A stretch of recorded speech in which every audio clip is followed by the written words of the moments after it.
एक बार की बात है। एक बार एक अध्यापक एक संपन्न परिवार के शिष्य के साथ कहीं जा रहे थे। तो उस शिष्य को कुछ मजाक सूझी क्योंकि उसको रास्ते में किसी गरीब मजदूर के जूते दिखाई दिए। उसने अध्यापक से कहा, गुरुजी, अगर हम इन जूतों को छुपा दे तो कितना मजा आएगा।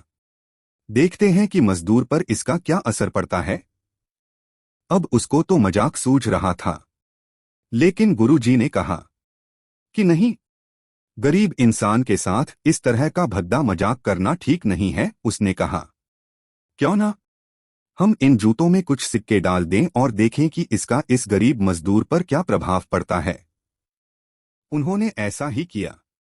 जैसे ही मजदूर अपना काम करके लौटा और उसने एक पाँव अपने जूते में डाला तो उसको कुछ कठोर सा महसूस हुआ। उसने अंदर हाथ डाला तो उसको कुछ सिक्के दिखाई दिए। वह थोड़ा आश्चर्य में पड़ गया। आसपास किसी को देखा तो कोई भी दिखाई नहीं दिया। वापस उसने दूसरा पैर अपने जूते में डाला और वापस उसको उसमें कुछ सिक्के दिखाई दिए।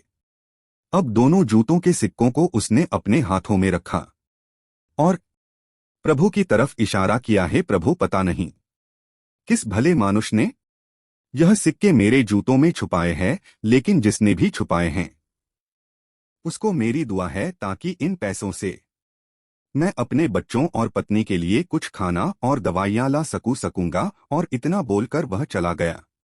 इस बात को शिष्य और अध्यापक दोनों सुन रहे थे। अब अध्यापक ने शिष्य से पूछा कि अब तुम मुझे बताओ कि तुम्हें कैसा महसूस हुआ, तुम्हारी पहले वाली मजाक या मेरा यह तरीका। तो उसने कहा कि गुरुजी, मैं आपसे क्षमा चाहता हूँ। अब मुझे समझ आ गया है कि सच्ची खुशी किस चीज में है। जब हम किसी की मजाक उड़ाते हैं तो हमें कुछ पल का आनंद मिलता है, लेकिन इससे हमें बद्दुआ मिलती है।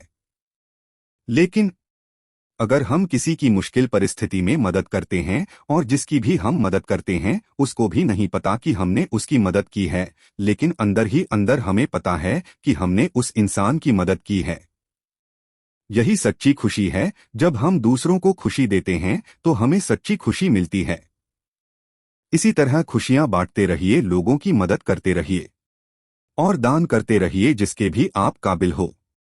जितना भी आपसे बन पड़े दान करें, लेकिन दान जरूर करें। इसका मतलब यह नहीं है कि आपको कंपलसरी या अनिवार्य रूप से इतने रुपए दान करने ही चाहिए, क्योंकि हर किसी की जरूरत अलग अलग हो सकती है। अगर आप किसी को पैसों का दान नहीं कर सकते तो कम से कम चीजों का दान तो कर ही सकते हैं। दोस्तों, इसी प्रकार की कहानी सुनने के लिए हमारे YouTube चैनल को सब्सक्राइब करो। धन्यवाद दोस्तों।